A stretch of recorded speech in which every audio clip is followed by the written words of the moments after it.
Arzum bir şey diyeceğim. Ev sizin de. Hı. Ne güzel maşallah. Benim atadan kalmadı. Yok anadan. Ha, anadan az bizimkiler. Bizim de bütün akrabalar arkadaşlar bir tane çoraplarını.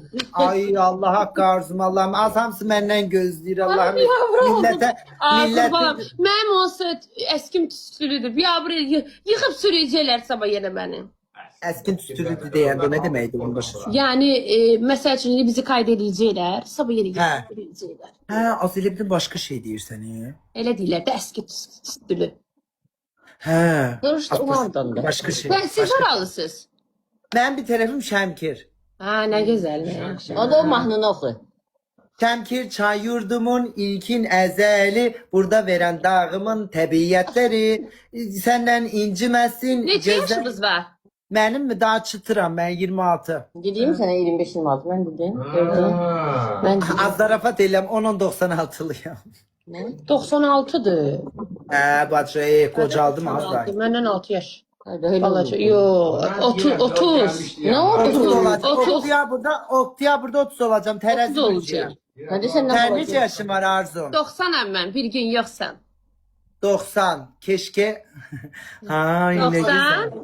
Keşke. 90. Ha, o 6 yaş olacak. Aa, 96 birisi dedi beydi. Nədir? Seksual işte. Başa düşmedi.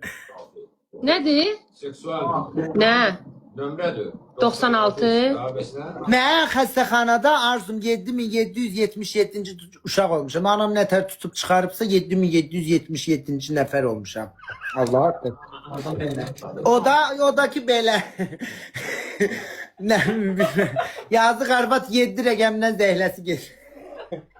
Allah'ın ova can sağlığı versin. Ay amin Allah hamıya. Arzu az mən də istibası tər bastı. Bilirsiniz ne hoşuma geldi. Siz bir baxırdım xəstələri Hə. çok aferin. Ay yo, mən o görsədik Arzum bilsə belə PK atırıq denk gəlir. Yəni Hə, deyirəm ki, Yaxşıdır da vallahi. 5 dəqiqədə bir Hələ manat. Nə xəstələri qədər hamınız toplasın. qoşsuz, əladır. Vallahi. Valla onu dünən deyirdim. Ona dəstək olmaq lazım Mesela elə onlara. insanları kimse görmür. Başa düşsən bizim kimi yayıncılar. O da ki denk gelmir. Ey Arzum o kadar isteği atırlar ki. Xəstələri Elə denk geldikçe valla Mən mən sizin ekran kayıtlarınızı görmüşəm. Amma ilk dəfə yayınınıza baxmaq, o da mama ilə idik, dırnaqdaydıq. Mən izləyirəm onu. Hə, mama izləyirdik, dırnaqdaydıq. Orada qızlar var idi Rufazat. İlk dəfə yayınınıza onda baxdım. Yəni oturdum, dırnaq eləyə baxdım. Belə kayıtlarınızı çox görmüşəm. Amma belə yayına sırf oturub baxmamışdım.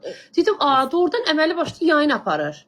Bir dənə şey Aşkım deyim. ben başka platformlarda yayıncıydım. Ben illerdir 2015'ten beri. Ben sadece yeni TikTok'a adım Ha, TikTok'a atıram. yeni girmişsiniz, deyirəm. Ya mən, çok hə. köhneden de TikTok'tan ben Türkiye'de ilahici diye bir video partladı. Sonra burada Jesse diye bir video partladı. Yani Ha, onu çok var. görmüşdüm. Ha, sadece yavaş yani TikTok'ta bile full hani her gün yayın TikTok'a açmış. tezə gəlmisiniz onda açmağınız. Ha, yani köhneden açırdım sonra tezelikçen açtım ben. Kimi Sadece TikTok'ta Türkiye'de. yayın açırsınız?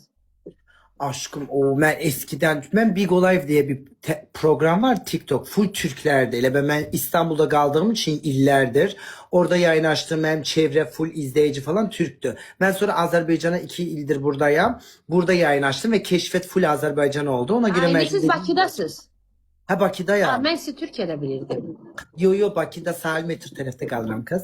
Bir dənə söz deyim. Və çalışın elə xəstələri çox da qoşun. Çox. Amin inşallah. Valla ben tapa bilmirəm. Denk geldikçe ben 2 defa PK atıram ki ne kazansılar min bereket. Vallahi suvabdır. Hə, onları qoşun. Çünkü bize niye ay Arzum olsa 7-24 bize de atırlar da ne olar ki onların daha çok ihtiyacı var. Onlar daha çok kazansın. Düzdür. Değil mi?